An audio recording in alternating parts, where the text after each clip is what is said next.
buenos días a todos los presentes, muy gustosos el día de hoy en el Instituto de Profesionalización, Administración y Desarrollo Progresivo.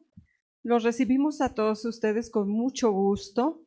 Estamos de fiesta con ustedes aquí, honrándonos con su presencia en este evento académico, que es la presentación del libro de la doctora Yuridia Rodríguez Castro.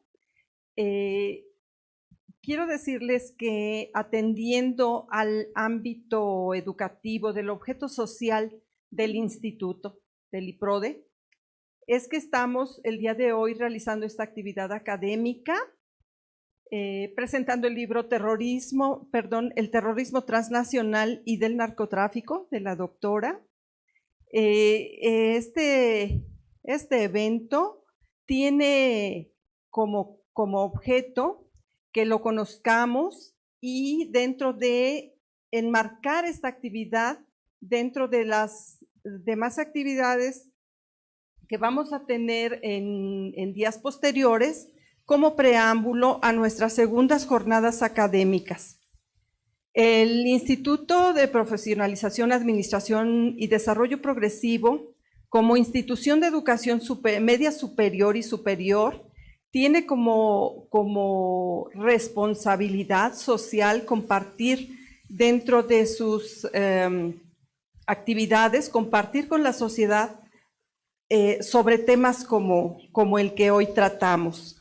Y pues estamos muy honrados, doctora, de contar con su presencia y presentar en esta institución su libro. El día de hoy nos acompañan para presentar el libro de la doctora los doctores Hugo Amador Herrera Torres, la doctora Susana Madrigal Guerrero, y bueno, pues contaremos con una observación de parte de ellos acerca del libro, y vamos a contar también en esta ocasión con la presencia del maestro Alejandro Tavera Montero, presente acá con nosotros, y licenciado Edgar Castillo Salinas. Nos acompañan, muy agradecidos con su presencia. Y bueno, pues vamos a iniciar estas actividades académicas previas a las jornadas de enero con esta presentación. Esperamos que sea de su agrado y más tarde, si gustan, participar activamente. Dentro del programa que vamos a desarrollar el día de hoy, déjenme presentarles en primer lugar a la doctora Susana Madrigal Guerrero, y les comento, doctora, que ella es doctora en Derecho por el CIDEM. No es necesario que me presente, todos somos amigos y ¿Sí? Saben que doy clase y con eso es suficiente, ¿sí? Para no perder tiempo. Sí, muchas gracias. Estamos en tiempo, doctora. Sí, gracias. Y si me permite, para nuestro auditorio, un poquito, es muy breve. Gracias. Sí, muy breve. Agradecemos su petición.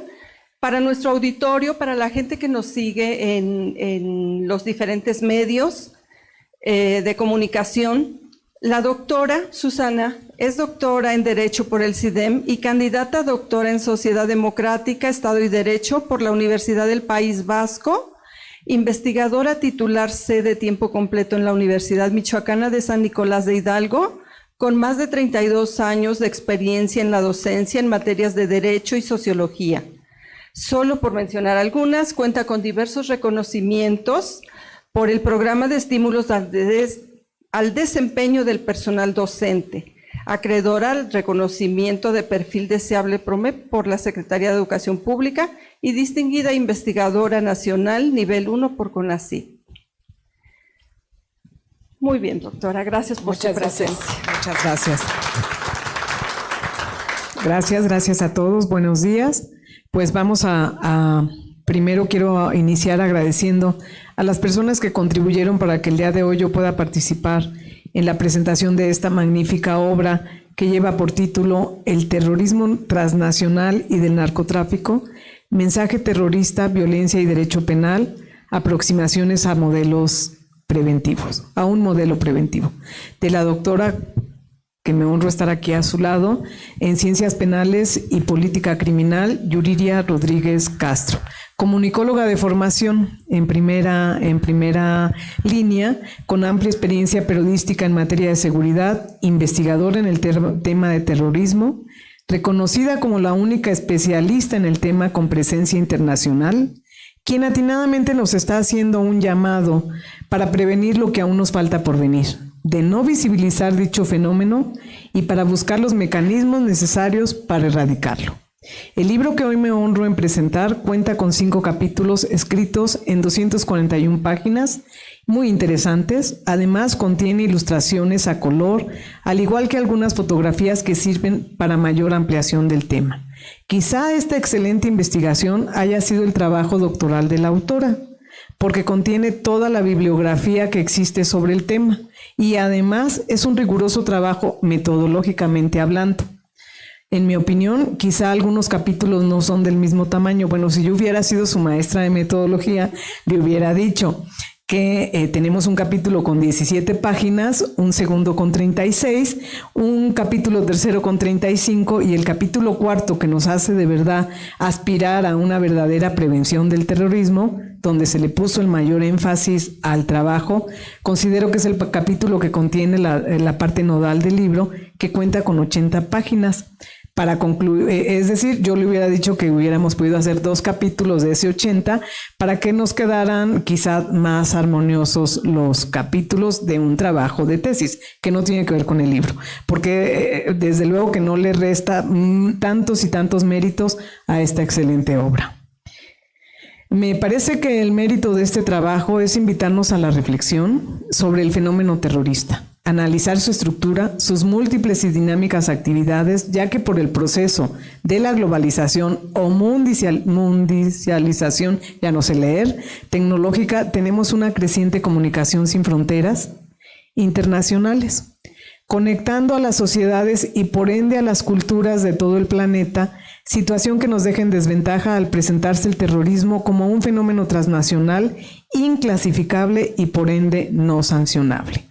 Con esta dupla formativa, más el cúmulo de experiencia, la autora logra analizar desde el estudio de las ciencias penales el mensaje que lleva y conlleva el fenómeno del terrorismo en México, país en donde ninguno de los 3 poderes ha puesto atención en el tema, o peor aún, ni siquiera se han pronunciado.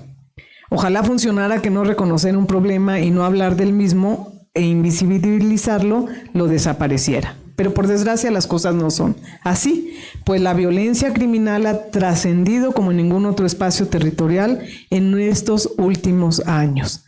Precisamente me preguntaba hace algunos meses cuántos procesos electorales nos faltan para que los ciudadanos no quieran participar en una contienda en calidad de candidatos, por miedo a ser asesinados durante el mismo proceso, ya que tenemos cifras alarmantes de candidatos a presidentes municipales asesinados, esto sin tomar en cuenta los que han sido asesinados ya teniendo el cargo de presidentes municipales. Antes de leer este libro, ahora entiendo, claro, pues no soy experta en el tema. De hecho, usted tiene toda la autorización de pellizcarme o hacer lo que, si estoy diciendo lo que no. Por cierto, que si por terrorismo entendemos la forma violenta de lucha política mediante la cual se persigue la destrucción del orden establecido o la creación de un clima de terror e inseguridad susceptible de intimidar a los adversarios o a la población en general, siempre con la intención de infundir terror a través de la violencia, claro que ahora entiendo que siempre la intención es crear alarma social y con fines políticos. Me queda claro que menos candidatos, más abstención electoral y claro que de acuerdo a la autora debemos de poner atención en los objetivos principales que la doctora Yuriria tomó en cuenta para su investigación. Es decir, la escena del crimen debe de ir más allá de la interacción con la escena. Determinar que la escena del crimen terrorista permite ver a la escena del crimen desde sus alcances ilimitados, la lectura de este libro me ha ayudado mucho con el tema que les comento anteriormente.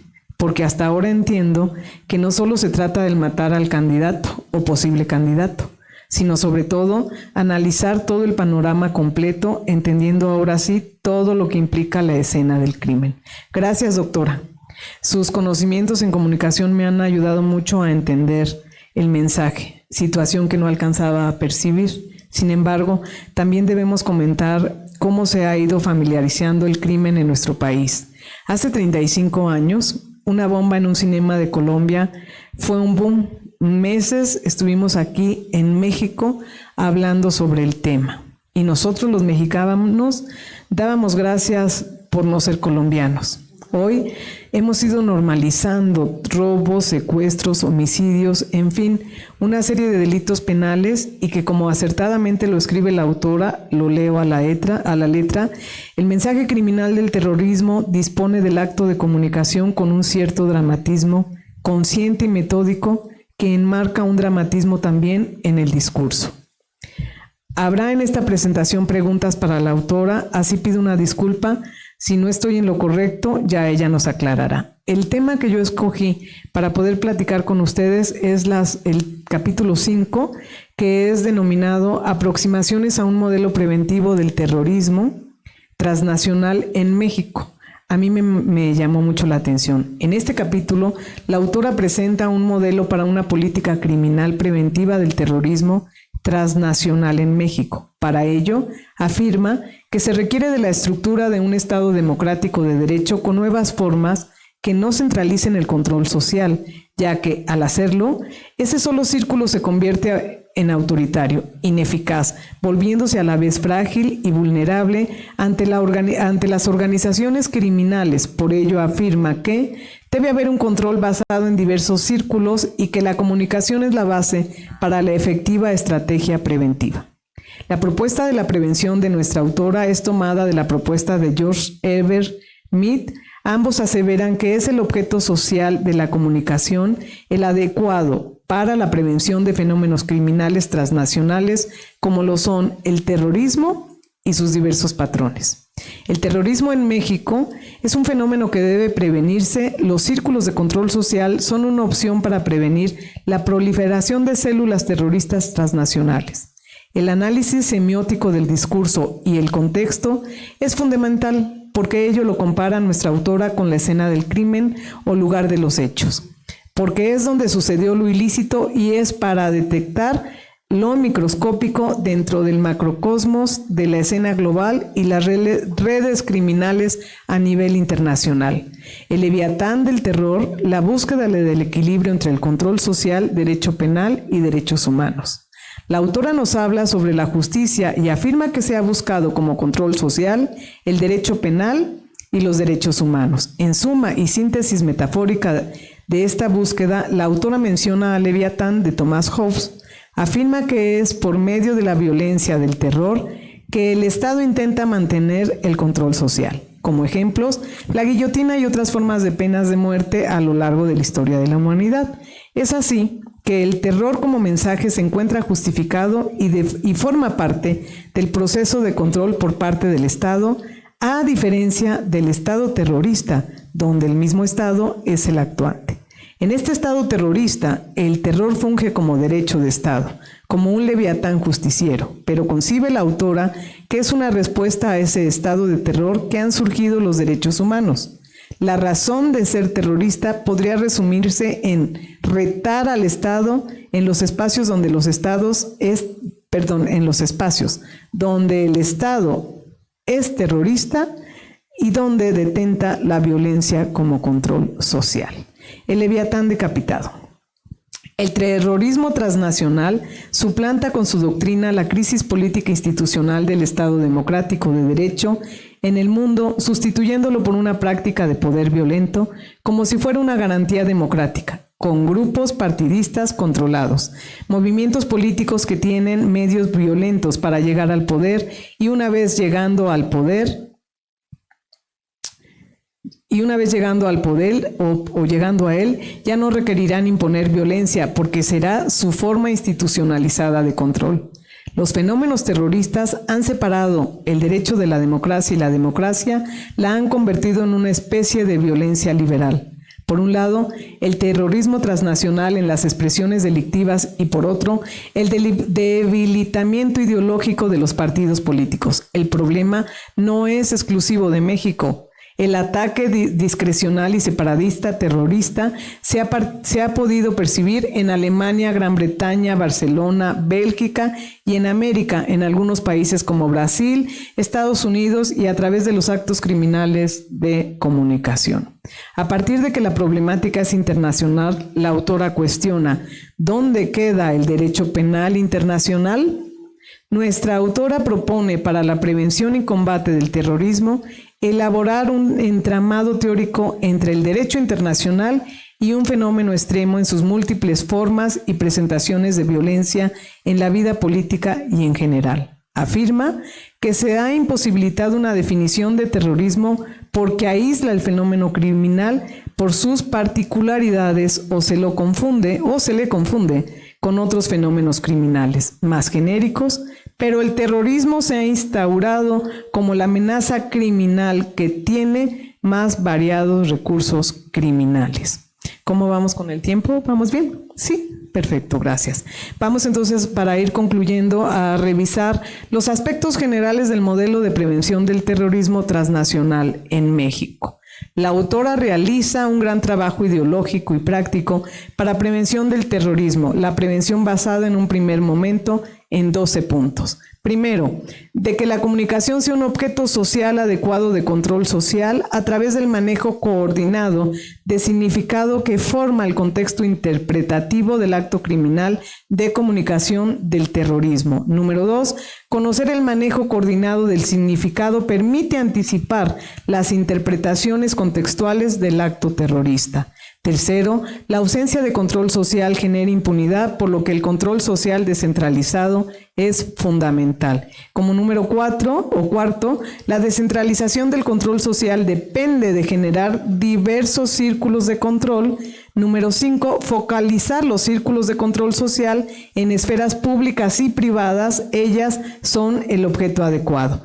Número 6, la política criminal basada en círculos de control enfrentaría al terrorismo transnacional que se ha mezclado con narcotraficantes. Número 7, crear un centro de investigaciones en terrorismo con gente preparada en todos los sentidos. Aquí tenemos al maestro Alejandro Tavera Monter, que bueno, pues yo creo que sería el ideal para que ya creara ese centro de terrorismo que a toda su vida se ha dedicado a la capacitación y al tema. Como número 8, 2 grupos especializados en áreas de seguridad e inteligencia, uno en inteligencia preventiva del terrorismo en México y otro como un cuerpo policial que hará labores operativas de inteligencia y previsión social. Número 9, ambos grupos integrados por civiles especializados con carreras multidisciplinarias. Número 10, la policía preparada en simulacros de ataque y detención de grupos terroristas. Número 11, comunicación de las áreas de inteligencia, tener un simulador o procedimientos preventivos falsos para confundir a los terroristas y proteger los verdaderos objetos de interés. Y número 12, el grupo especializado antiterrorista que llevaría a cabo labores de inteligencia, de ingeniería social especializada, de perfilador de grupos terroristas, generar unidades de enlaces de grupos especializados antiterroristas y la unidad de inteligencia que investigue los grupos con los grupos criminales. Pues por último, ya para concluir, voy a dar mis conclusiones para irme saltando todo esto, porque creo que ya me estoy pasando el tiempo.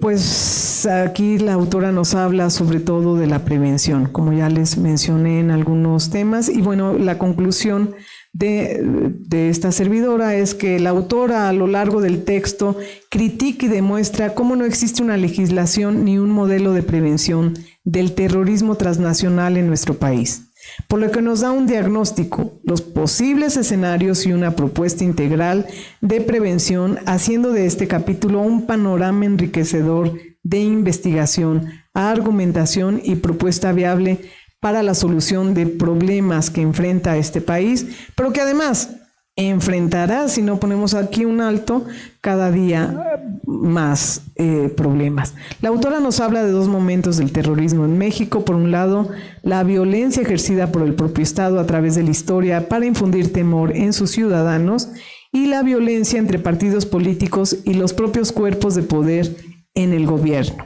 La violencia por los grupos terroristas transnacionales que se organizan con los criminales nacionales, formando lazos de delincuencia muy fuertes. También, a través de una investigación minuciosa, nos da a conocer cómo opera el crimen organizado en vinculación con grandes empresas, lavado de dinero, y esto en varios países del continente europeo y americano. Esto convierte a las células delictivas más fuertes que, si no se hace por prevenir, se podría lamentar a futuro a nivel mundial. La autora hace una lista de muy buenas propuestas. De entrada, afirma que se debe considerar lo que se tiene que ver con el concepto de terrorismo, ya que no le dan la importancia que merece a dicho concepto y todo lo que él encierra. Pero definitivamente nos lleva a aspirar a una sociedad mejor, pues considera que estamos en una sociedad en peligro, y la autora nos ofrece estrategias para prevenir que el terrorismo adquiera menos poder. Aquí puse más poder, pero sería lo contrario, menos poder. Y bueno, aquí ya hay unos temas que ella nos va mencionando, cómo podríamos ir bajando este nivel de terrorismo. Si se los leo, pues no van a querer leer el libro, y por lo tanto, yo creo que por mi parte sería cuanto. Agradezco la invitación y muchas gracias.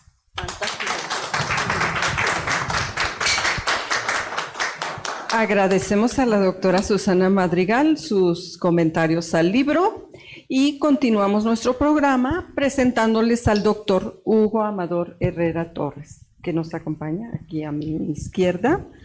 El doctor es doctor en Ciencias Políticas por el Gobierno de la República de Cuba, de la Universidad de La Habana, doctor en Ciencias del Desarrollo Integral por la Universidad Michoacana de San Nicolás Hidalgo, maestro en Ciencias en Gestión Estratégica del Desarrollo por la Universidad Michoacana de San Nicolás de Hidalgo, es postdoctorado también en Ciencias Sociales por la UNAM y postdoctorado en Economía Marxista por la Universidad Nacional de Costa Rica, doctor en Economía por la Universidad Autónoma de Madrid y profesor e investigador titular de la Facultad de Economía de la Universidad Michoacana de San Nicolás de Hidalgo. Comento esto porque tanto como la doctora Susana quisimos tener para todo nuestro auditorio los mejores comentarios para este libro, los puntos de vista autorizados académicamente. Creemos que, doctora, estos comentarios van a ser muy valiosos para la continuación de su actividad académica. El doctor Hugo Amador es miembro del Sistema Nacional de Investigadores del Consejo Nacional de Ciencia y Tecnología, tiene perfil deseable PROMEP de la Secretaría de Educación Pública también, es miembro del Sistema Estatal de Investigaciones del Consejo Estatal de Ciencia, Tecnología e Innovación del Estado de Michoacán, y responsable del cuerpo académico sobre políticas de desarrollo en consolidación. Doctor, dejo el micrófono en sus manos y continuamos con esta reseña. Gracias, directora. En primer lugar, se debe festejar cuando se saca una obra, y más si es una obra producto de la investigación. Me congratula mucho de que hayan invitado a un economista a comentar desde la perspectiva académica un texto. Acepté porque me llamó la atención bastante el título y traté de hacerme un conjunto de preguntas a leerlo, todo desde una perspectiva académica y con la intención de analizar el libro en su contenido y en su forma desde una propuesta de investigación científica. Y es una investigación doctoral, entonces en eso me enfoqué. La primera pregunta que me hice es si el libro tiene actualidad, tiene interés científico y posee, en caso de qué elementos innovadores posee. Con respecto a la primera, sí tiene pertinencia temática el libro. Tiene dos variables claves que me permiten analizar una tercera variable que es el centro. Esas dos variables es terrorismo y narcotráfico, y la autora baja el análisis hacia lo que es el mensaje de terror. Entonces, desde el título se da el acierto de que vamos a analizar el mensaje del terror, a partir de lo que ella advierte escena del crimen, una escena del crimen contextualizada por tres variantes que más adelante veremos. ¿Por qué tiene interés científico este libro o por qué me interesó leerlo? Varios de los comentarios que digo son hipotéticos. Primero, me gustó la redefinición del terrorismo que ella hace para el siglo XXI y cómo lo compara con el terrorismo que se hacía en el siglo XVIII, XIX y XX. Me pareció interesante la posición que ella establece con respecto al Estado. Eso interviene mucho en mis líneas de investigación. Ella comenta, no lo hace de forma hipotética, lo afirma. Para mí sería una hipótesis de que el terrorismo del siglo XVIII, XIX y XX tiene una posición anti-Estado. Y también para mí, de forma hipotética, el terrorismo pro-Estado, ella lo manifiesta de esa manera, del siglo XXI, es un terrorismo pro-Estado y lo realiza teniendo como evidencia empírica el estudio del caso ISIS. Entonces son dos hipótesis interesantes y hace un análisis cronológico histórico sobre el avance que ha tenido el análisis el terrorismo. Hay una parte que me llamó mucho la atención y creo que esa pudo haber sido desarrollada más, sobre la crítica que hace al terrorismo doméstico y cómo ésta se convierte en una tela que puede engañar y ocultar el aspecto transnacional que tiene esta actividad. Entonces, el terrorismo doméstico, desde mi perspectiva, abre una línea de investigación en tanto un análisis crítico. Me gustó la posición que hace del Estado y la acción que tiene el Estado, pero en su parte crítica. Incluso hace algunas aseveraciones que me hubiese gustado que las hubiese argumentado más para tener mayores elementos con respecto al estudio. En efecto, en el capítulo 5 ella presenta un modelo preventivo del terrorismo transnacional conformado por 13 aspectos. Identifiqué 13 aspectos. Es a lo que ella nos quiere llegar. Y también menciona sobre una política criminal preventiva con el afán de molestar a la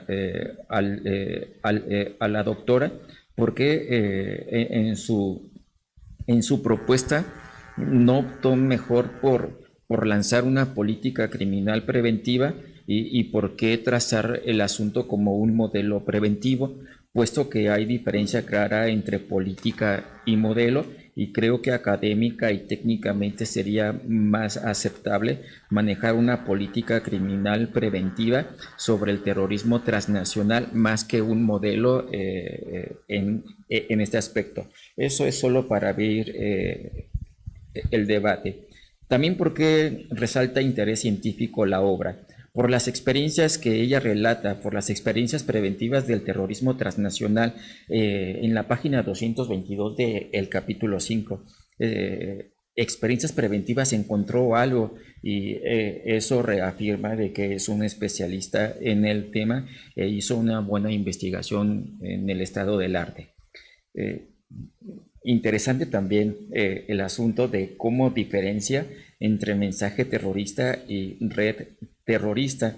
Entonces, la doctora Rodríguez Castro maneja una serie de elementos que los logra engarzar adecuadamente y son conceptos complejos de interés científicos y nuevos.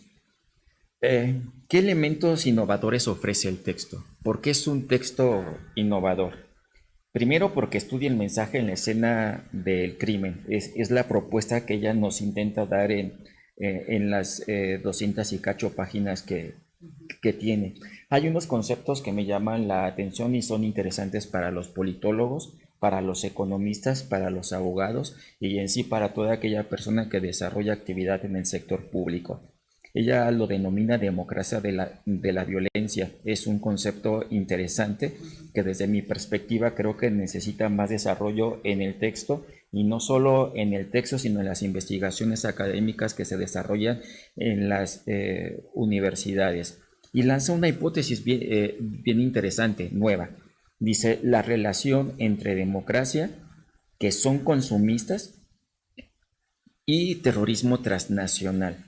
Eso abre una nueva línea de esta investigación.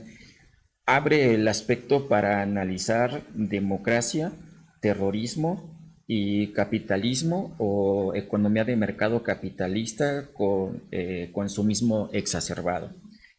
Se lanza también como una propuesta. Los libros abren eso, que es lo que podemos seguir investigando más. Analiza también la violencia en los espacios públicos de consumo. Se mete en ese tipo de espacios. De no haberlo hecho, estaría aplicando de manera incorrecta el análisis del discurso y los estudios semióticos. Se mete en ese espacio específico y lo logra identificar. Lanza en el capítulo 4, en la página 189, también un aspecto interesante de que el terrorismo transnacional es un fenómeno distinto en América Latina y hace el comparativo. Es un acierto. También me llevo como algo para analizar el aspecto de ideología del terrorismo. Abre una nueva línea. Hice una segunda pregunta. La primera pregunta era si era actual, tiene interés científico el libro, es innovador y podemos decir que sí, en las tres. En la segunda, la autora Rodríguez Castro hace un planteamiento claro del contenido del libro. Es decir, puedo abrir el texto y desde la introducción saber de qué me quiere hablar y creo que esta es una de las carencias que tiene el libro. En la página 13-14 tiene los objetivos que ella pretende lograr con la investigación. Al terminar la introducción, que es pequeña, vuelve a mencionar los objetivos en la página 15, pero son distintos a la página 14. Entonces, de manera hipotética, creo que el planteamiento en la introducción, más no en el contenido del libro, queda enmascarado por la cantidad de objetivos, porque no aparece una descripción específica del problema y porque no pone la hipótesis, pero sí tiene una hipótesis que más adelante está y que desde mi perspectiva la hipótesis que debiera de estar en la introducción es si la forma de generar violencia para comunicar y producir un mensaje de terror que va dirigido a civiles no combatientes, pero sí receptivos a codificar la imagen violenta. Y ese era el aspecto que nos intenta demostrar o que intenta probar. Entonces, en el planteamiento claro de la investigación, que es técnica y científica, se pierde un poco, es mi comentario, entre preguntas de investigación, de descripción del problema, objetivos e hipótesis. Solo en la introducción, a lo mejor hizo rápido esta introducción, pero eso no amerita el rico contenido que tiene este texto. Y también pues uno como académico, pues se expone a la crítica. Cuando lanza un artículo científico o un capítulo, un artículo periodístico o un libro. Entonces, creo que esa es una de las carencias que tiene el texto, sin decir que el texto está cubierto de calidad. Me gustó algo que hizo la doctora, que fue poniendo como pequeñas ideas al final del capítulo. Por ejemplo, me gustó los puntos, me gustó académicamente, porque los pude recuperar. Ella tiene un estilo muy particular de escribir y de dividir su argumentación. Son muchos los subtemas que pone, pequeños, y los párrafos que utiliza por lo regular son de 4 renglones, 5 renglones, 6 renglones, a lo más 7 ya cuando son excesivos, pero al final aparece un pequeño resumen. Me gustó el resumen de la página 37 para el capítulo 1, el resumen de la página 78 para el capítulo 2.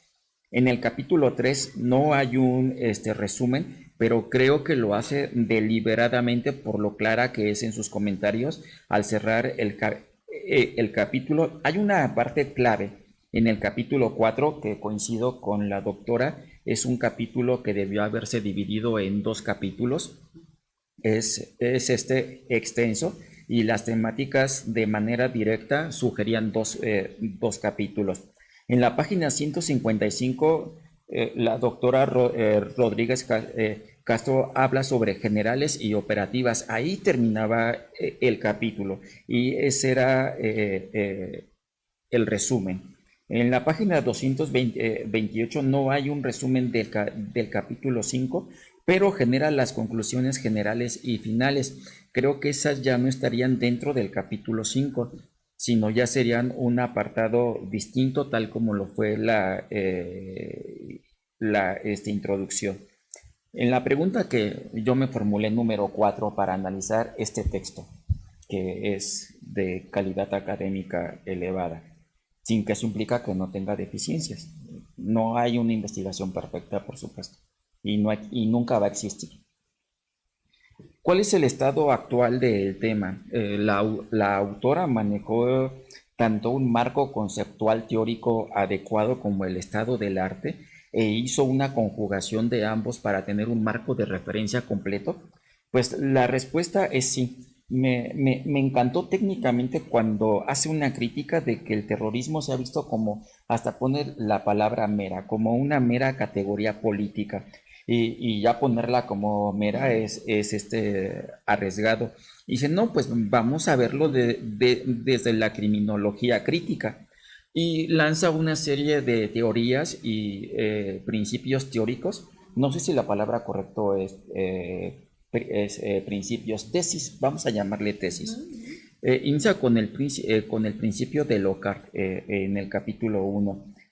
Pudo haberse desarrollado más el principio de Locard. Y una parte muy interesante en el capítulo 1, que creo que se pudo haber desarrollado todavía más, y que es un referente mundial de la escuela de Frankfurt, y en la mayoría de las escuelas, es la acción comunicativa de Jürgen Habermas, con respecto al análisis de la escena. Algo a lo que se le pudo haber desarrollado todavía más es a la relación entre análisis del discurso y el discurso performativo. Esto es algo muy llamativo, incluso en el análisis de los derechos humanos.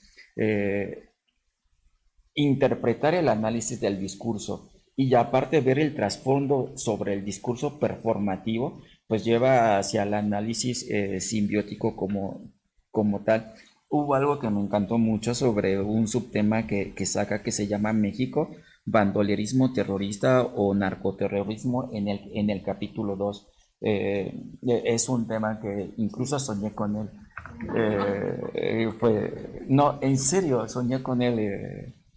Me desperté a las 8 y eso nunca pasa. O sea, estaba entre bandoleros, etcétera. Apuesta la doctora Rodríguez por los estudios semióticos. y es algo que aporta mucho. Hay una cita de Humberto Eco que saca en la página 95, donde hace una crítica a Eco y que no solo los signos reflejan lo que es la existencia, sino que también el signo puede mostrar como carencia de algo. Por ejemplo, yo le pudiera decir, eso me lleva mucho a mis temas de análisis, que lo no existente no es la nada, o lo que no existe refleja algo que estamos viviendo, aun cuando no existe porque forma parte de lo que está presente. Vivimos la no existencia. Claro. Y hace una crítica fuerte a un autor fuerte como es Humberto Eco, de que no solo el símbolo es expresivo porque está, sino también es expresivo porque no está. Esto nos permite como poder vivir la vida eterna de manera utópica por la carencia de la eternidad ante su no existencia. Interesante. Hay una parte para los que son politólogos bien interesante que es el página 97, capítulo 3, es un subtema que me interesó incluso para desarrollarlo. Hubiera jalado allí a Carl Schmitt en ese tema. El mensaje terrorista, de la ideología política destructora a la ideología de la destrucción de lo político. Y es demasiado sugerente el subtema. Otro subtema que creo que se pudo haber trabajado más, pero no lo veo como propio de la investigación, pero lanzó una línea de investigación, es el sistema de comunicación de lavado de activos. Es corto, pero creo que también se abre una línea para una nueva investigación. Está en la página 103. Y me permitió conocer algo interesante sobre cómo funciona esa cuestión aquí, por ejemplo, en Apaxingán, en Michoacán. Reitero el capítulo 4, en mi perspectiva son dos. Una fuerte felicitación por el análisis del Leviatán de Thomas Hobbes y cómo lo relaciona con el Leviatán del terror y el Leviatán de decapitado. Esa es una gran palomita en el asunto, un buen recurso técnico académico. Soy economista y dije, ¿en qué momento voy a encontrar cómo ha contribuido el capitalismo o el monetarismo neoliberal a la formación del terrorismo transnacional, o cómo las empresas transnacionales llegan incluso a fomentar hasta cierto punto eso? Y lo digo de manera hipotética. Creo que es una de las carencias que tiene el libro, pero no era el objetivo del libro. Quizá postularlo en las conclusiones como una línea general o una u otra línea de esta investigación. Las investigaciones abren muchas líneas, por eso hay que acotarlas desde el inicio. Y esta pregunta es para usted. Técnicamente, ¿cuál es el método que utilizó para desarrollar el libro? El método de esta investigación, ¿cuál fue? ¿Fue algo exploratorio? ¿Fue algo es algo no experimental? ¿Qué diseño tiene el tipo de investigación que hizo usted? Destaco mucho desde el capítulo 1 cómo va llevando a la escena del crimen y contexto y los 3 tipos de contexto que maneja y cómo lo cierra en este texto. Los 3 tipos de contexto: el caos violento, la violencia en orden y la escena en completo descontrol. El capítulo 1 tiene una especie de organización extraordinaria. Del contexto me voy al acto de comunicación, del contexto y del acto de comunicación me voy a la escena, y una vez que estoy en la escena empiezo con la decodificación contextual. Es riquísima esa parte, y que da mucha estructura orgánica al capítulo 1 y permite continuar con los otros. En evidencia empírica, ¿hay novedad lo que nos presenta la doctora? Y si los ejemplos que son apropiados y consistentes con el argumento que planteó en la hipótesis. Pues traté de identificar cuál era la novedad. Empiezo en el capítulo 2. Amenazas y autoconfesiones de Isis refuerzan lo que usted quiere decir. En el capítulo 3 hay bastantes análisis de mensajes. El capítulo 4 se caracteriza, la primera parte del capítulo 4, la segunda no, hasta donde dice generales y operativos antes. Hay mucha evidencia empírica, después viene un análisis de corte regulatorio, no diría propiamente jurídico. Me gustó cómo toma el examen o cómo hace el examen de los lobos solitarios y lo relaciona con ISIS como ese fenómeno transnacional. Da muchas imágenes literarias. Qué bueno que también no soñé con eso. La comunicación que existe entre el terrorista y su líder. Y destaca el mensaje motivacional que hay entre el líder y el perpetrador en el capítulo 4. Me gustó mucho por la imagen literaria que crea. Cuando hay una valoración del mensaje y escribe, el mundo lo está viendo, el acto, etcétera. Es una muy buena imagen. También hay una buena evidencia para mí clave, que es la del Hotel Taj Mahal en la India, 2008, página 156, capítulo 4, que recrea mucho al lector para continuar con una lectura fluida en esa parte.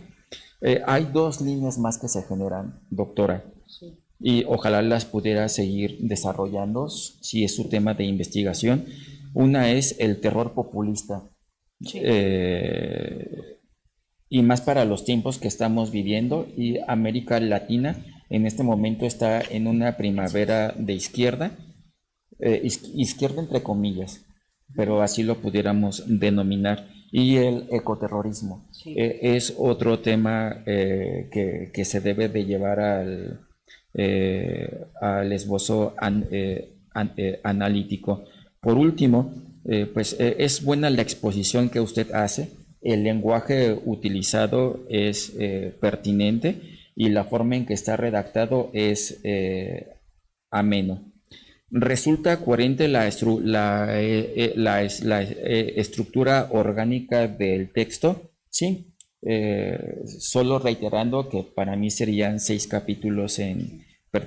capítulos en total. Y el orden seguido en la exposición es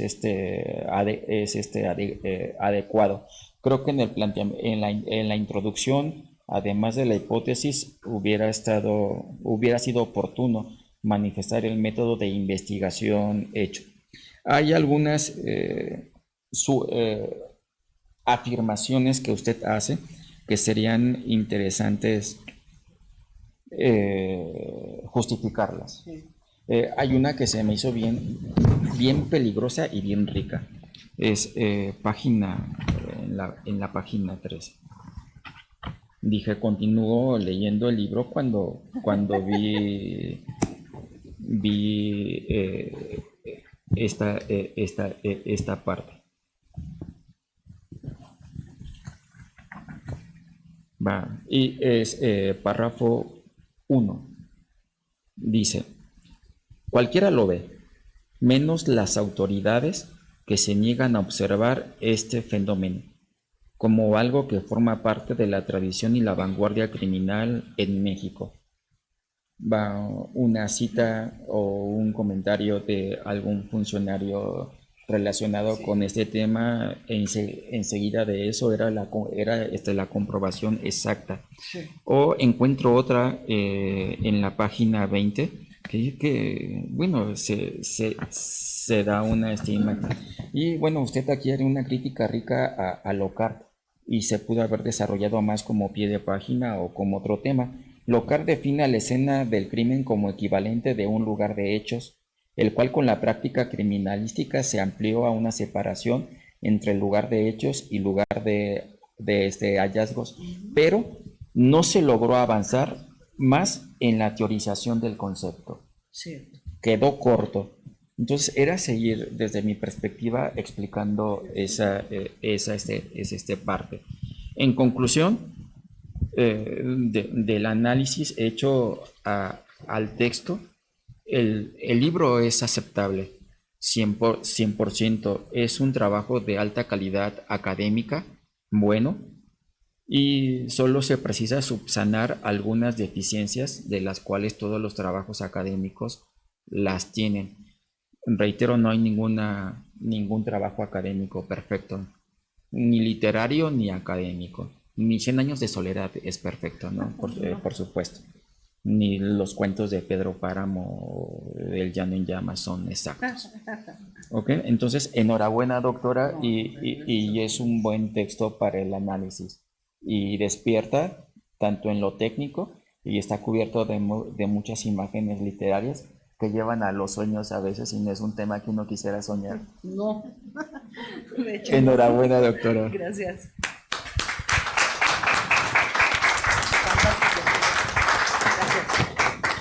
Muchas gracias, doctor. Continuamos con una intervención de la doctora, unos minutos, lo que quiera comentar respecto. Hugo nos dejó algunas preguntas, ¿verdad? Que él mismo después nos lleva a la respuesta, pero a partir de este momento pudiéramos interactuar escuchando los comentarios que la doctora tenga a las preguntas de alguno de ustedes, pero antes quisiera, doctora, si podemos darle la palabra para que mientras vayan ustedes pensando si tienen alguna pregunta, darle la palabra a la doctora para que nos haga algún comentario acerca de las preguntas que también la doctora Susana se hizo, ¿verdad? Con esta lectura, si puede tener en unos breves minutos algún comentario, y después procedemos a la interacción con ustedes. También quiero decir si si el maestro Alejandro Tavera tuviera algún comentario, o el maestro Edgar Castillo Salinas, ¿algún comentario? Sí, como ustedes me digan, doctor. ¿Sí? Bueno, no, al contrario, antes que nada agradecer, maestra Carmen, gracias al IPRODE, gracias a toda la comunidad de Michoacán, a este maravilloso estado que yo he conocido, y curiosamente me llamo Yuriria porque mis papás se conocieron por ahí en un lugar, pero bueno, son chilangos y me encanta este estado. Y bueno, me siento más honrada de estar en medio de dos gigantes. Para mí, estos dos doctores son mucho más brillantes que yo, le han dado luz a mi trabajo, y yo les prometo que no los voy a decepcionar en la siguiente obra. Es una continuación a esos vacíos que quedaron y esas líneas de investigación que se abrieron. Creo que les va a encantar. Si les gustó, espero que el siguiente les fascine y que estén conmigo en la próxima presentación. Los voy a comprometer porque son gente con la que aprendo, con la que yo como autora me voy con mi salario interno, intelectual. Así que muy agradecida también con la presencia de todos ustedes. Sé que son gente de medios, son gente del sector público, los funcionarios aquí presentes. De verdad, además de ser mis colegas queridos, qué bueno que estén las autoridades, ¿no?, en este tipo de eventos. Ojalá que más seguido se den vuelta a lo que hacemos desde la academia. También tenemos mucho que decir. Y bueno, eso sería nada más por mi parte, y prefiero escucharlos a ustedes y que aquí mis colegas también puedan responder.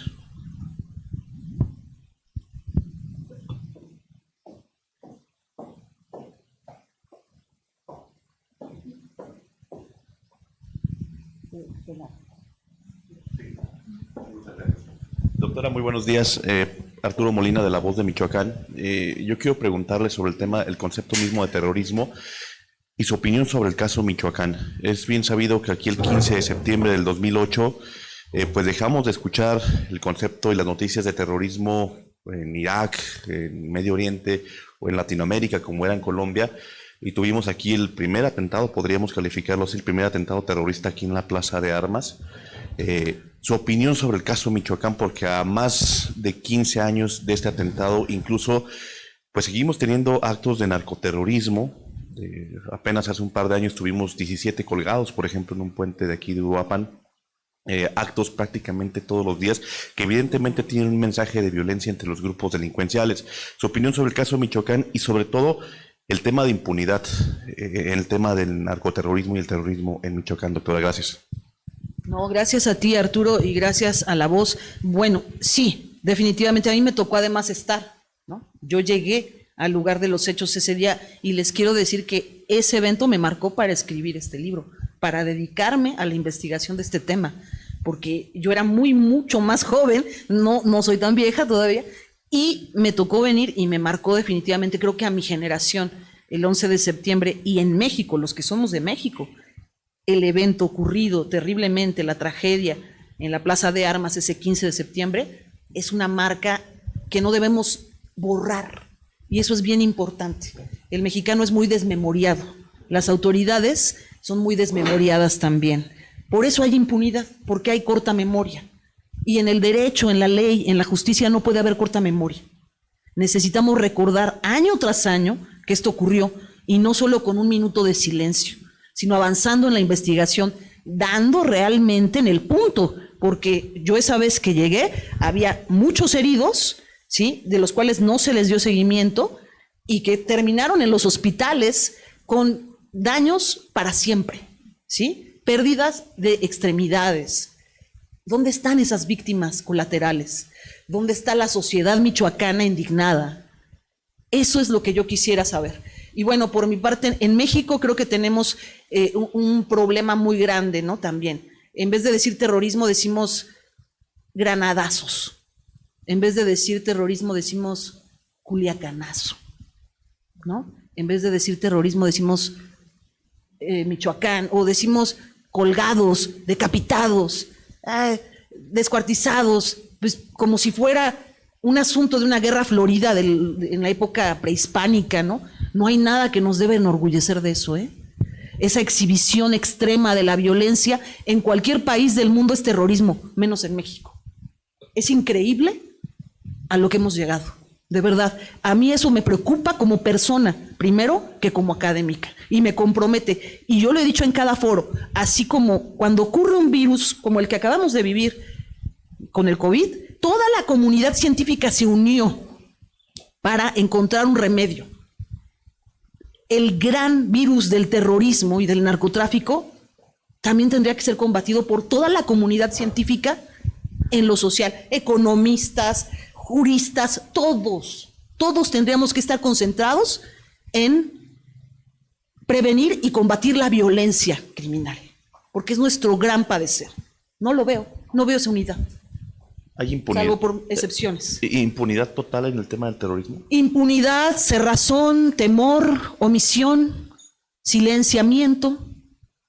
Y como académicos, por primera vez, espero que no sea de las pocas, sino una de muchas, dar la cara, trabajar, investigar, exponernos a la crítica, exponernos a lo que sea, pero estar investigando, estar sobre el tema, porque este es el tema que nos debe ocupar a todos. Y perdón que lo diga con esta efusividad, pero me preocupa mi país y me duele el punto al que hemos llegado. Mencionaba aquí la doctora Colombia, antes decían, México se está colombianizando, ahora a los colombianos les dicen, cuidado, no se vaya a mexicanizar tu país. Eso no nos preocupa, porque según es una imagen amarillista la de nuestro país. Gracias. No, gracias a ti.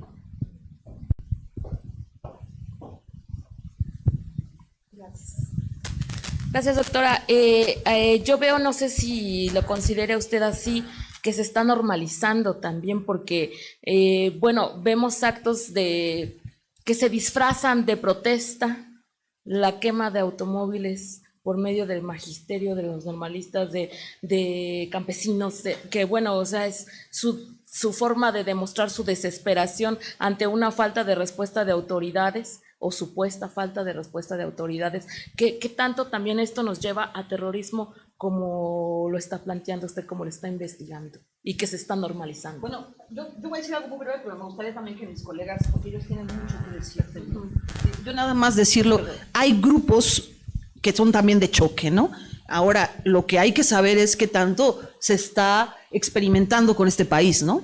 Porque hay veces que lo que se busca es como un ensayo, ¿no? Ver qué tanto soporta una entidad en seguridad. Esta quema estratégica, porque yo le llamo quema estratégica, bloqueos estratégicos en vialidades. Ya tienen de verdad, hay un patrón, pero cualquiera lo podría ver si lo estudia un poco. Hay patrones de cómo se bloquea. No lo hacen de manera improvisada. Entonces, ¿por qué no estamos haciendo nada en materia de prevención? No, justo por esa normalización social, política y demás, ¿no? Porque ya lo vemos como, si vivimos el terrorismo doméstico, que lo mencionaba aquí el doctor, puede llegar a un nivel de terrorismo en pareja, terrorismo en familia, y se convierte en una serie que nosotros aplaudimos, una serie de televisión. Y entonces, pues la apología queda corta, ¿no? Pero no sé qué más quieran comentar aquí mis colegas, que como lo digo, ellos saben más que yo de todo. Así que, por favor. ¿Alguna opinión, doctora? ¿Sí? Gracias. Yo creo que no es correcto que el Estado no atienda o que estemos llegando a parece que una costumbre.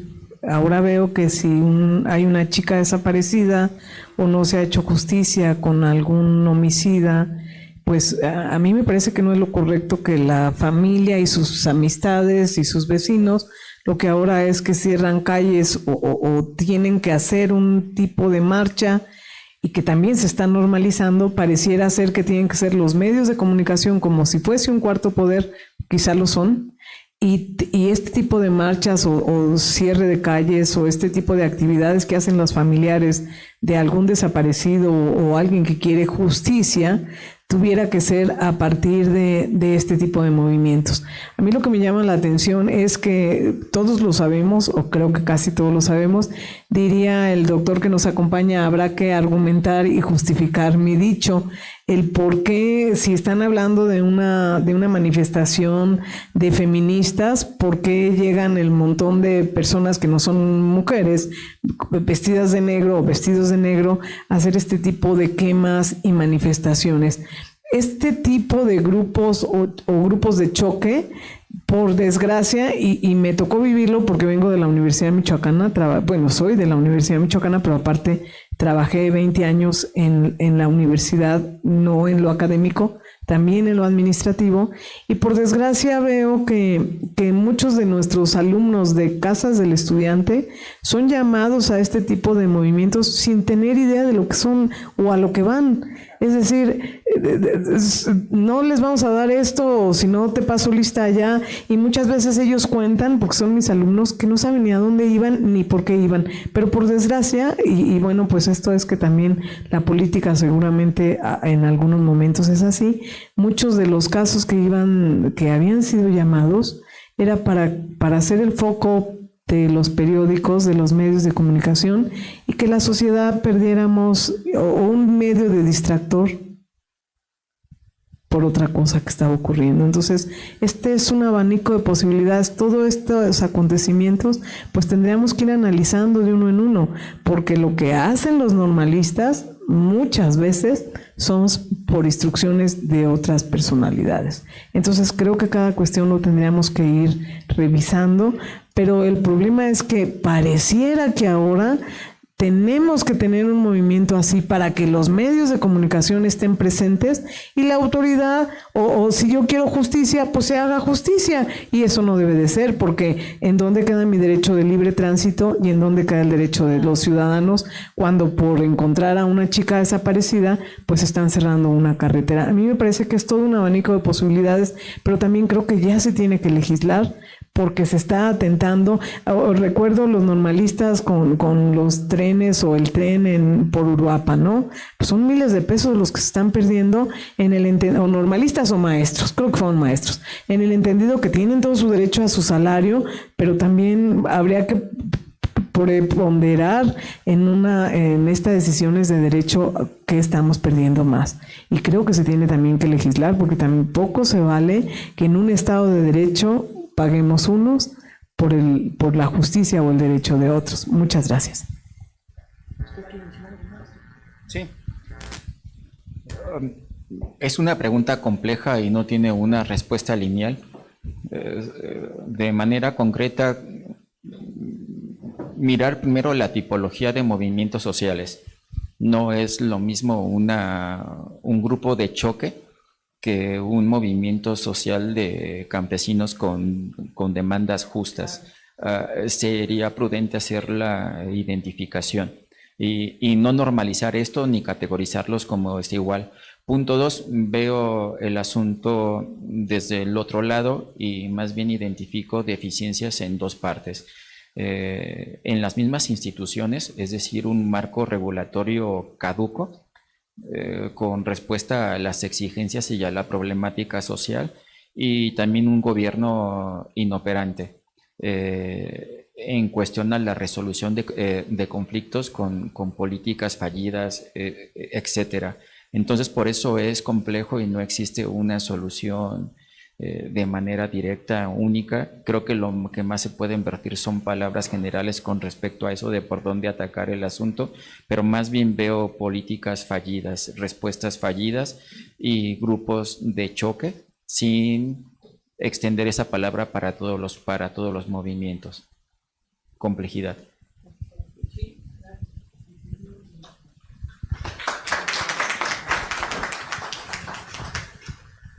Sí, complejidad es la palabra. Complejidad en este asunto del terrorismo transnacional y del narcotráfico. Muy bien, doctora, nos hacen una pregunta desde la transmisión vía Facebook. Rosario Chávez Ibarra pregunta, ¿a qué se refiere con terrorismo doméstico?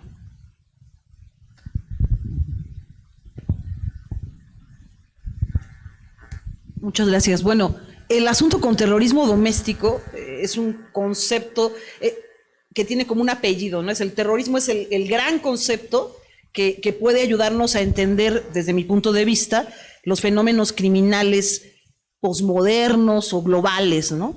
Porque no hay diferencias hoy entre un narcotraficante y un terrorista, y es justo en el circuito de comunicación de lavado donde lo podemos ver. ¿Por qué? Porque el narcotraficante financia el terrorismo y el terrorista también financia el narcotráfico. ¿Cuál es la diferencia? Ninguna, porque realizan las mismas actividades. Entonces, ¿a qué le llamas tu terrorismo y a qué le llamas narcotráfico? Lo mismo pasa con terrorismo doméstico. Terrorismo doméstico es la forma, me permitirán esta expresión un tanto coloquial, light, de llamarle a aquel joven, sobre todo, ¿no? Que un día toma un arma, por lo general el patrón es ¿no? Atentan contra alguien de su familia, luego se dirigen a un centro escolar o a una comunidad y de manera indiscriminada cometen una masacre, ¿no? Lo hemos visto ligado a otros fenómenos, ¿no? Como es el bullying, como es el acoso. ¿Ven cómo no está desconectado un fenómeno criminal con otro? El asunto es cuando queremos que sea puro, ¿no? El crimen es en estado puro. La complejidad de la que nos habla el doctor y de la que también hizo referencia la doctora, nos tiene que llevar como científicos sociales a entender que no hay crímenes puros. No los hay, porque no las hay actividades puras. Entonces, este llamado terrorismo doméstico ya lo tenemos en México. Ha ocurrido en Tamaulipas, ha ocurrido en Nuevo León, ha ocurrido en Sonora, jóvenes que entran con un arma a espacios escolares. Y otra vez normalizado, ¿no? Es que se filtró alguien con un arma, es que vamos a revisar las mochilas, como si eso solucionara todo y minimizando el asunto. Nadie ha dicho que eso también es terrorismo, al menos en cualquier otro país. Pero bueno, es para atenuarlo, terrorismo doméstico, terrorismo solitario, terrorismo... ¿Ven? Estos son los epítetos que usamos para tratar de disimular un fenómeno. Yo prefiero, en todo caso, exagerarlo y después decir, esto no es, vamos a acotarlo. Pero no, aquí es al revés, en México es al revés. Empecemos por decir que no existe, ¿eh? Y luego ya... Si nos rebasa la realidad, si nos supera, entonces vamos a ir aceptando poco a poco un milímetro de esa verdad y de esa realidad. Pero bueno, es nuevamente el punto de vista de la autora y ojalá que abramos un debate sobre eso a nivel social, político y académico, porque es para bien de nuestro país, ¿eh? Esto no es beligerancia, estamos tratando de contribuir desde la academia.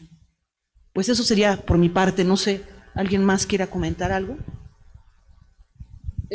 Okay.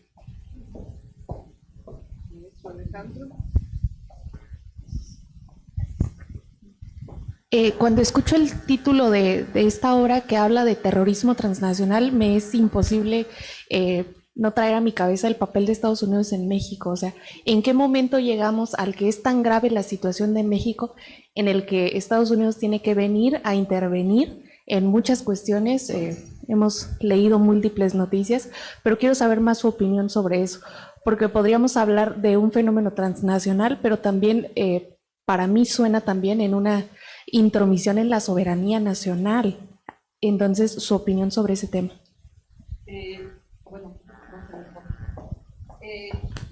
Del 2019 a lo que va de mayo del 22, cerca de 500 presuntos terroristas fueron detenidos en la frontera norte de México con Estados Unidos. Y no es un fenómeno mexicano, dicen.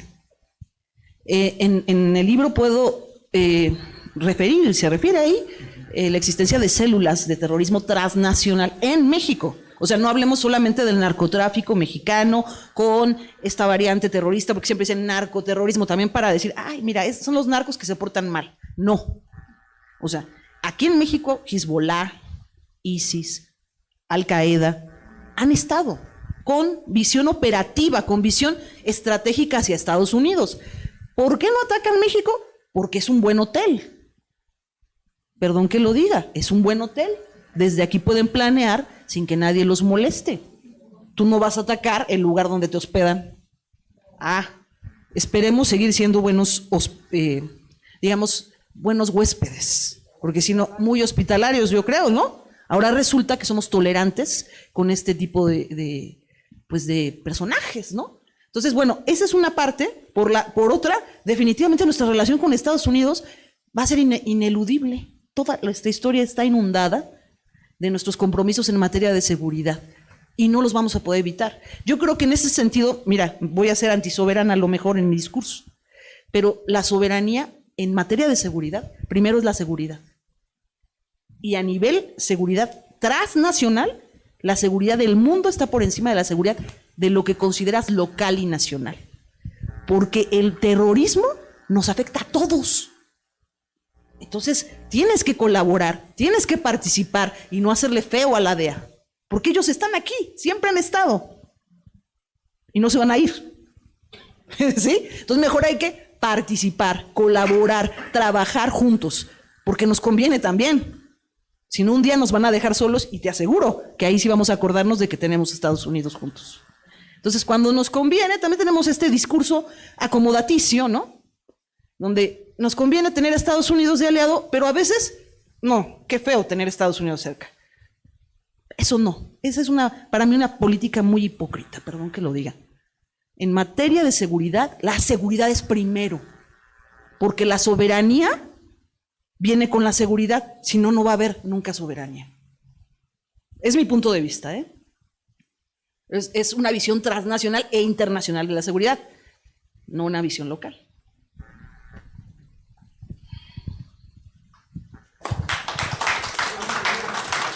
O sea, dejemos de pensar en la seguridad de México como perdón que lo diga también, como un pueblito alejado del mundo, donde solamente hay bandoleros, ¿no? A la antigua. Sí. No, estamos conectados con el mundo. Si no, vean la red de pedofilia que hay en México que se está desvelando. A ver, entonces, por favor, participemos, trabajemos. Eso es todo, ¿no? Hay una pregunta más, doctora.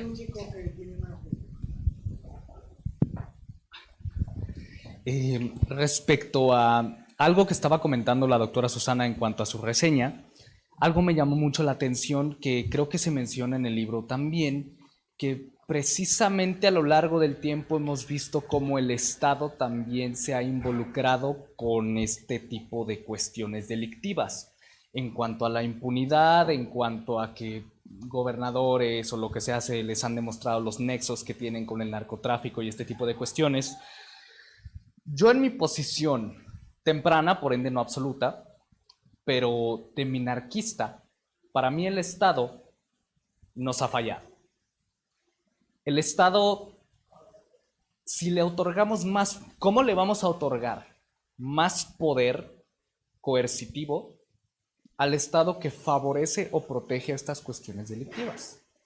Entonces mi pregunta es, no sé si en su libro haya por ahí o haya mencionado si existen alternativas para el combate al terrorismo que no dependa de la facultad del Estado. No sé. No, pero qué interesante, ¿no? Bueno. Bueno, desde acá si quieres. Sí. No, respóndame y... No, de hecho no, porque yo sí soy muy hobbesiana. O sea, hay dos visiones, ¿no? O Rousseau, o Hobbes dicen, ¿no? Somos extremistas, ¿no? Pero yo me sitúo más del lado hobbesiano porque soy gente de leyes, ¿no? Así. Entonces siempre pienso que el hombre es malo por naturaleza.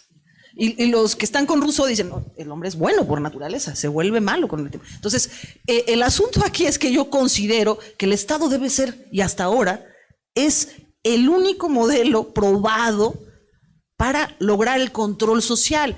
Yo también me encantaría que la sociedad pudiera organizarse y ser capaz de controlar el fenómeno terrorista y otros tantos fenómenos criminales. Nada más que el bandolerismo social nos demuestra que hay veces que la sociedad hasta contribuye fomenta, encubre y protege a algunos criminales. Si no, pregúntenles a los oficiales en el área de seguridad cuando intentan entrar a una comunidad. Ahorita ya no tanto, porque ya empieza la gente a darse cuenta que el narcotraficante también hace daño, ¿no? Que también está violentando su comunidad. Pero antes era cerrar filas, protegerlo, avisarle, darle el pitazo, ¿no? Como dicen. Dime si esa sociedad puede participar. A mí me encantaría pensar que sí, pero no estamos en Holanda, con todo respeto. Necesitamos trabajar poco a poco, ir avanzando hacia un mejor modelo, respetar la ley. Si no respetamos el Estado de Derecho, ¿cómo podemos después decir rechazo al Estado de Derecho? Todos, hasta los artistas, aprenden las reglas para después negarlas. Pero nunca hemos sabido lo que es un Estado de Derecho democrático de derecho. Pues menos vamos a saber lo que es vivir ordenadamente, respetándonos unos a los otros, sin un Estado que nos esté regulando y controlando socialmente. Vuelvo, es un punto de vista y el punto de vista del libro. Eso no lo vas a encontrar en el libro.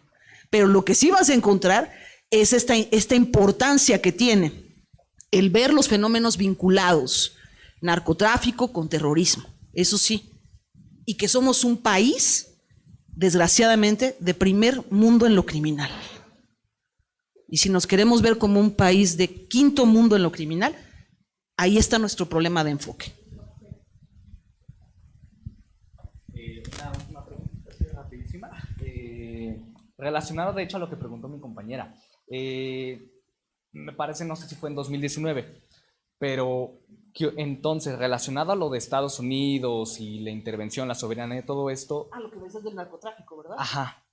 Ok. ¿Qué opina de la polémica que se dio sobre Donald Trump queriendo declarar a los cárteles de droga como terroristas?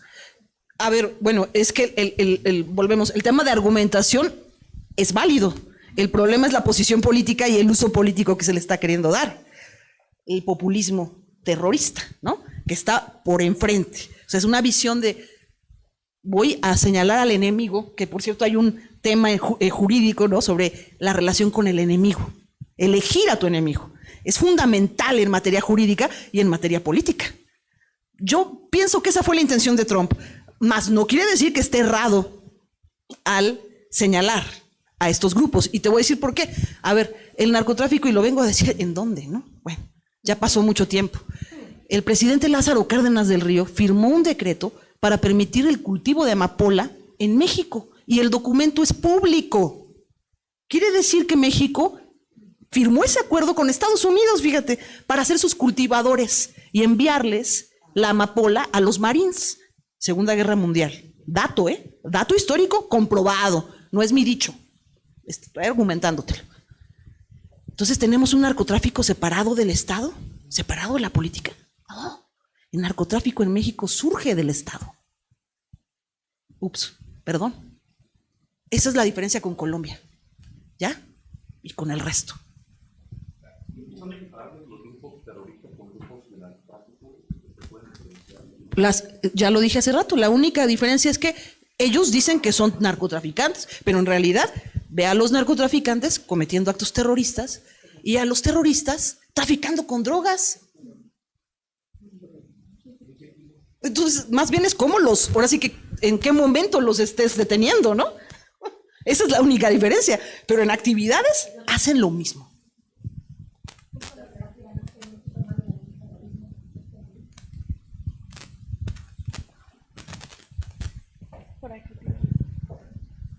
Una pregunta Muchas más, gracias. doctor. Creo que esta parte del terrorismo sí está muy vinculado políticamente y no lo llamamos como tal justamente ¿por qué? Porque creo que nuestra economía depende mucho de este tipo de relaciones que existen y que nos mantienen en nuestro país. Creo que por eso es que más que nada las personas no quieren verlo como tal como es, porque siento que es una base de la economía que nos está manteniendo.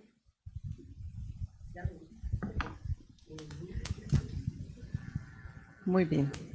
Si no hubiera alguna otra pregunta, un último comentario, doctor. ¿Todo bien? Muy bien. Pues nos quedamos con una tarea pendiente, ¿verdad? Dice la doctora, participemos, ¿verdad? Participemos, pero por ejemplo, para nosotros, para el instituto, ¿qué nos toca? Pues colaborar en este tipo de actividades en donde, como dice la doctora, quizá abramos el debate, ¿verdad? Dice Hugo, hagamos investigación, ¿sí? Dice la doctora, respetemos, ¿verdad? El Estado de Derecho y las leyes. Entonces, nosotros colaboramos en esta función de investigación y difusión de la cultura aquí en el instituto y por eso estos eventos.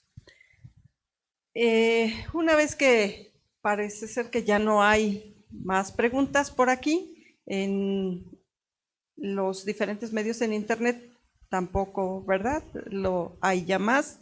Entonces, pues vamos a proceder a dar un reconocimiento, si me hacen favor, doctoras, doctor, un reconocimiento, pues primero a la doctora Yuridia, que muy amablemente ha expuesto su libro a la crítica académica, ¿verdad? Y bueno, pues le agradecemos mucho su participación en este evento y su colaboración, como siempre, doctora, durante ya hace algún tiempo con el instituto. Le agradecemos. ¿Sí? Muy bien.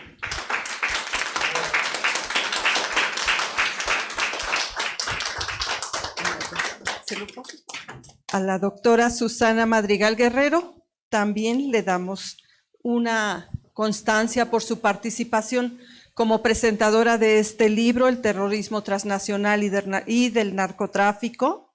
Doctora, esperando hacer extensiva esta invitación a futuros programas que tengamos. Sí, sí, muy bien. Y al doctor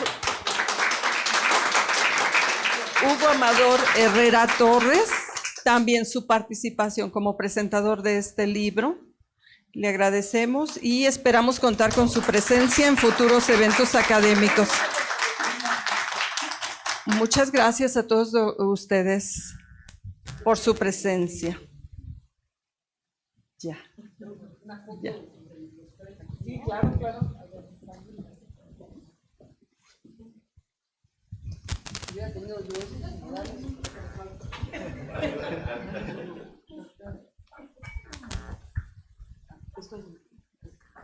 Gracias.